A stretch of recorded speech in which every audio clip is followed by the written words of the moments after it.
전략이나 비전을 세워야 하고 그리고 앞으로 어떻게 메콩 국가들과 협력을 해나갈 수 있을지 이제 앞으로의 저희의 미래에 대해서 좀 조언을 주시면 감사하겠습니다. 오늘 이제 아시아 그 인터내셔널 워터 위크에서 여러 나라들이 이게 참석을 했잖아요. 20몇 나라가 참석을 했는데 특히 이제 그 코맥과 관련해서 네.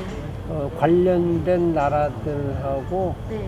부단하게 이렇게 접촉을 이렇게 하는 게 좋아요. 네.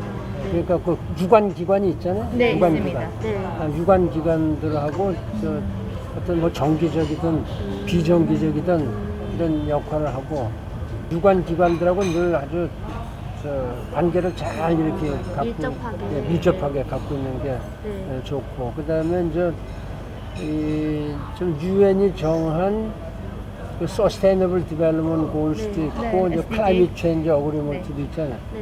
그런 방향성에 맞게 이렇게 움직이는 게 좋죠. 거기에 근데 지금 뭐 하고 있는 게 거기에 맞는 방향성을 잡은 거라고 사실은. 네. 그러나 이제 어떻게 다른 사람들 하는 것보다 더 잘할 수 있냐는 건 부단하게 관심을 부단하게 네.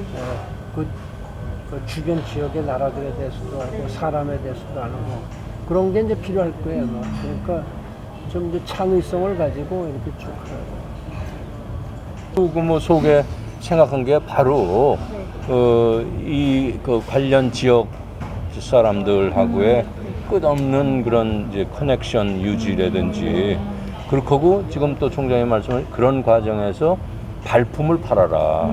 자꾸 다니면서 네. 사람들을 부딪히고 스킨십을 하고 하는 거로 하는 게 좋겠다. 요즘은 특히 또 인터넷이 발달되고 그래서 인터넷을 통해서 접촉을 할 수도 있는데 인터넷으로 접촉하는 것도 유용하겠지만 직접 만나서 부딪혀보고 소위 우리 스킨십이라고 하는 것들 말이죠. 그런 것들이 꽤 중요할 거예요. 저희가 신남방 정책을 지원하기 위해서 이제 설립된 기관인데 신남방 정책. 네, 신남방 그렇지. 정책. 예. 그래서 이제 정권이 바뀌게 되면 신남방 정책이 지속이 되는 것이 과연 가능할 것인지 그리고 아세안 국가들이 이제 중요성이 커졌는데 이거에 대해서 그 다음 정부가 어떻게 이걸 끌고 나갈 것인지에 대한 좀 예측이 가능하실까요? 신남방 정책은 네. 내 생각에는 네. 정권과는 아무런 관계가 없는 거예요. 네. 이거 어떤 정치적인 목적을 가지고 한 게 아니고 네. 이 아세안 열나라 네. 특히 이제 이 지역의 어떤 정치적인 그 솔리다리티가 이게 아주 상당히 그 강한 나라들이고 그다음에 국제 그 경제 시장 그 마켓에서 차지하는 비중이 상당히 높아요. 그러니까 이미 그 전에도 아세안 국가들하고 관계를 가까이 했어요. 내가 아주 1970년대에 초급 외교관 했었을 때도 이미 아세안 그때 5나라뿐이 안 됐지만은 그 나라들하고 관계를 좀 맺는 것이 상당히 중요했거든. 그것이 이제 지금 10개국으로 돼갖고 상당히 중요한 역할을 해요. 그렇게 하고 아세안 열나라하고 관련된 이 국제적인 그 리더십의 조직이 첫째는 아세안이 딱 봤을 때 한국, 중국, 일본을 빼고는 이 아시아 지역에서 아무리 협력해도 의미가 없을 거다. 그래서 아세안 플러스 3를 제일 먼저 만들었어요. 그러니까 이 사람들이 상당히 그 미래를 보는 거지. 그러네요. 그때 한국의 위상이 그렇게 아주 지금처럼은 아니었지만은 이미 한국이 이 동북아 3개국을 갖다가 끼지 않으면 아세안은 의미가 없다 이렇게 생각해요. 그래서 아세안 플러스 3를 만들어서 정기적으로 정상회담도 하고 이렇게 하는 거예요. 근데 가만히 보니까 너무 또 이 아시아만 이렇게 하면은 안 될 것 같다 이런 생각을 한 것 같아요. 그래서 만들어낸 것이 이스트 에이시아 그러니까 아세안 플러스 3에다가 그 호주, 뉴질랜드 이런 나라를 또 끼웠어요. 뛰다가 또 보니까 점점 더 확대해서 이스트 에이시아 서밋이라는 걸 만들어요. 그러니까 지금 국제적으로 제일 그 경제적으로 부유하고 그런 것이 미국 이런 나라 아니에요? 그 다음에 그 캐나다 뭐 이런 나라도 있고, 그 다음에 중국은 이미 들어가 있지만 러시아 이런 나라도 있고, 그렇게 하고서 캐나다, 호주, 뉴질랜드, 미국, 러시아 이런 나라들까지 끼워갖고서 이스트 에이시아 서밋 이런 걸 또 만들었어요. 이스트 에이시아 서밋. 그러니까 지금 누가 이거 함부로 이런 조직을 해칠 수가 없는 거예요. 아주 그걸 그래서 매년 이렇게 정상회담을 해요. 그런데 그 중에 이제 한국이 우리가 주로 유럽, 미국을 중심으로 이렇게 뻗쳐나간 거라고 여러 가지 정책을. 그러다가 이 같은 아시아권에 있는 이 남방 정책이 우리가 좀 소홀했다. 그래서 신남방 정책을 문재인 대통령이 만들었으니까 이거는 아주 그 좋은 미래를 보는 거죠. 미래를 보는 거죠. 그리고 이제 이 세계를 보면은 그 지역의 기구가 있고 소지역의 기구들이 많아요. 그러니까 지금 뭐 합종연맹한다고 해서 여러 나라들이 각기 뭉친 거죠. 아프리카도 보면 아프리카 유니언 54나라가 이렇게 있는데 거기에 또 무슨 이스트 아프리카 서미트가 있고 뭐 웨스트 아프리카가 있고, 그다음에 이제 그 아랍도 보면은 이제 리그 오브 아랍 이렇게 갖고 또 이제 자기들이 만들고, 거기에 또 조금 걸프 컨트리스 뭐 걸프 코퍼레이션 카운슬이라고 GCC 그 걸프 몇 나라 안 되거든. 근데 자기들이 그 걸프 7나라들을 또 다 통합해서 하니까 이런 지역 협력 기구가 계속 늘어나고 있는 거예요. 그런 면에서 보면 이게 신남방 정책이라는 거는 어떤 기구는 아니지만은 그 나라들을 상대로 해서 우리가 더 좀 뻗쳐나가겠다. 이런 면에서 좋은 거죠. 외교 정책이라는 거는 일관성이 첫째는 있어야 돼요. 정권이 바뀌더라도. 그런데 일관성도 좋지만 또 때로는 정권이 바뀌면서 뭐 민주주의 국가에서는 언제든지 정권이 바뀔 가능성이 있는데, 바뀌면서 잘된 거는 계승을 하고 잘못된 거는 폐기를 하든지 고쳐나가고 그래야 되는데, 이 신남방 정책은 아까 청장님도 말씀해 주셨지만 이게 우리나라 그 외교의 지평을 더 넓힌다라는 거거든요.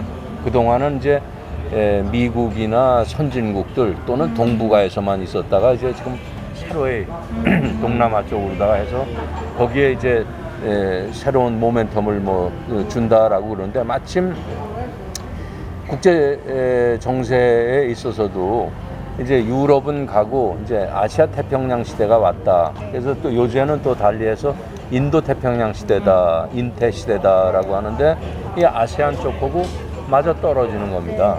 그러니까는 이 오픈, 그 열린 상태에서 트랜스페런시를 느끼고, 그리고 우리가 신남방 정책을 또 호혜. 네, 호혜적이고 신남방 정책을 추진을 하면서 우리가 이 지역에 와서 우리가 주도적으로 할 수는 없어요. 근데 그러니까 그건 아세안 국가들이 주도하는데 우리가 적극 참여해서 말하자면 코체어 하는 식으로 공동 의장을 하는 식으로 다 하는 거 하니까, 뭐 마침 서울에 한국에서 이제 근무를 하신다라고 그러니까 그 신남방 정책이나 그로 인해서 파생되는 여러 가지 사업들 같은 것들에 대해서 추호의 의심 갖지 말고 네.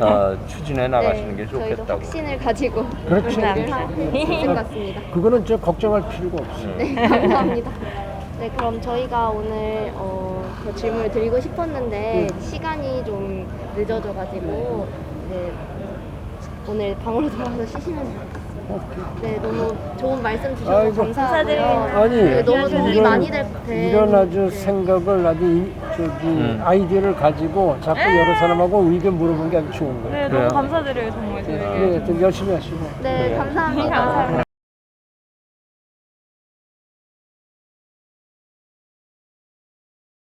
저 메콩강 뭐 이런 네, 거 보서 우리 김숙 대사가 그 네, 코맥이라고. 약칭을 네, 너무 아주 좋은. 좋게 아주 그 약칭은 쉬울수록 좋은 예. 거예요. 네, 저- 맞습니다. 저희도 아주- 그것 때문에 고민이 많았었거든요. 탁월하셔가지고. 이름을 좀 너무 바꾸고 싶다고 난도 뭔지 생각했었는데 모르겠다. 너무 네, 너무 길어요. 길어 다섯 자를 맞습니다. 말이지. 네. 길어가지고. 예? 너무 딱 KM 뭐 깔끔하게. CRC 네, 뭐 네, 이게 맞아요. 뭐야? 그러니까 하고자 하는 거를 이름하면 다 써놨어 거기에. 네, 맞아요. 소맥하니까 그냥 팍. 네, 욕심이 너무 많았던 것이죠.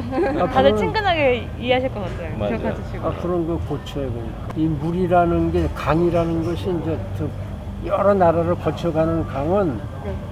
이 좋은 면도 있지만은 또 이게 나쁜 면도 많아요. 그러니까 이게 강에 가면서 그 수원지 위에 있는 나라들이 네. 그 강을 어떻게 이용하느냐에 따라서 네, 네. 밑에 있는 나라들은 많은 영향을 받게 된다고. 예를 들면 댐을 막 지어버리고 자기들만 물을 독차지하려고 그러면은 이 분쟁의 원인이 돼. 그래서 국제 분쟁의 원인이 된다고. 지금 메콩강도 저게 뭐 중국에서 발원을 중국에서 하잖아요. 예, 맞아요. 그리고 거짝에서 어떻게 하느냐에 따라서 이제 이게 다섯 나라 지나가는 나라들이 영향을 받게 되는 거죠. 네. 제일 지금 현재 심각하게 있는 게 그 나일강 수원지를 에티오피아가 갖고 있어요. 에티오피아가 거기서 그랜드 루네상스 댐이라는 걸 만들고 있다고. 지금 현재. 그렇지. 근데 이렇게 되면 이게 이제 쭉 가다가 이게 저기 화이트 나일, 블루 나일 이렇게 해서 여러 나라를 거쳐 가다가 이게 쭉 멈춰서 이집트로 다 해서 홍해로 다 빠지거든. 네. 근데 우리는 보통 나일강 하면 이집트하고 맞아요. 많이 관련해서 거기만 지나가는지 안다고. 네. 거기가 마지막이지. 그래서 홍해로 빠져나가. 근데 중간에 있는 나라들이 다 저기 좀 도움을 받는 거거든 이게. 근데 위에서 댐을 팍 크게 치니까 그 다른 나라들보다도 특히 그 이집트가 상당히 강하게 반발하죠. 그 저기 이집트는 저 아프리카에서 그래도 제일 그 어떤 역사도 길고 네. 또 이제 뭐 서방하고의 관계도 제일 좋고 이 중요한 나라다. 자기들은 이제 아프리카에서 제일 중요한 나라라고 자부하고 있는데 또 에티오피아는 아프리카 54나라 중에서 한 번도 어느 나라 그러니까 딱 식민지를 어느 나라도 한테가 안 했는데 유일한 한 나라예요. 아, 진짜요? 54개국 중에서 53개국이 식민지를 다 당했는데 네. 여기는 에티오피아는 그런 또 자부심이 있어요. 대단하네. 그다음에 한국하고도 관계 기가 깊어요. 왜냐면 파병했지. 한국의 그 아, 맞네. 새마을 운동, 네. 그다음에 이 파병을 했지. 네. 6.25 때. 그러니까 6.25 때 아프리카에서 딱 두 나라가 왔는데 남아공하고 에티오피아 두 나라가 군대를 파병했어요. 참전 16개국 중에 들어가요. 그렇죠. 16개국 중에 아프리카 두 나라 중에 그 에티오피아가 이제 들어가죠. 막 등등 그렇게 해서 이게 이제 좋은 면도 있고 나쁜 면도 있고 지금 우리하고 가까운 데가 이제 중앙아시아, 네. 중앙아시아에 타지키스탄하고 우즈베키스탄이 또 이게 지금도 싸우고 있다고 분쟁이 되고 있어. 그러니까 메콩강 유역에 이렇게 개발하고 이렇게 자원 유지 이런데 있어서 이제 좀 서로 위즈덤이 필요하지. 위즈덤이 필요해. 그런 걸 참고로 역사도 좀 알면서 일하면 도움이 될 거야. 아마.